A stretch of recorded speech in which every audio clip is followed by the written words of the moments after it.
পৃথিবীটা যেমন কষ্ট সমস্যা দ্বারা আবদ্ধ, তেমনই পৃথিবীটাতে এমন অনেক কিছুই আছে যা অনেক সুন্দর, শুধুমাত্র নির্ভর করে আমাদের দেখার দৃষ্টিভঙ্গির উপর। 1997-এ রিলিজ হওয়া একটি ইরানিয়ান ফিল্ম নাম টেস্ট অফ চেরি।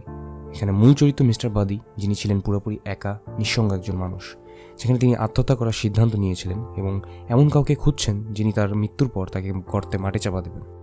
ডিরেক্টর মুভিটিতে বিভিন্ন ক্যারেক্টারের পরিচয় ঘটান এবং সর্বশেষ একজন বৃদ্ধ, তিনিও অতীতে আত্মহত্যা করার সিদ্ধান্ত নিয়েছিলেন, কিন্তু সেখান থেকেই যেন পৃথিবীর সৌন্দর্যটা তিনি খুঁজে পান। ভোরের সূর্য, গাছের ফল, সকল কিছুই যেন নতুনভাবে শুরু করার কথা বলছিল।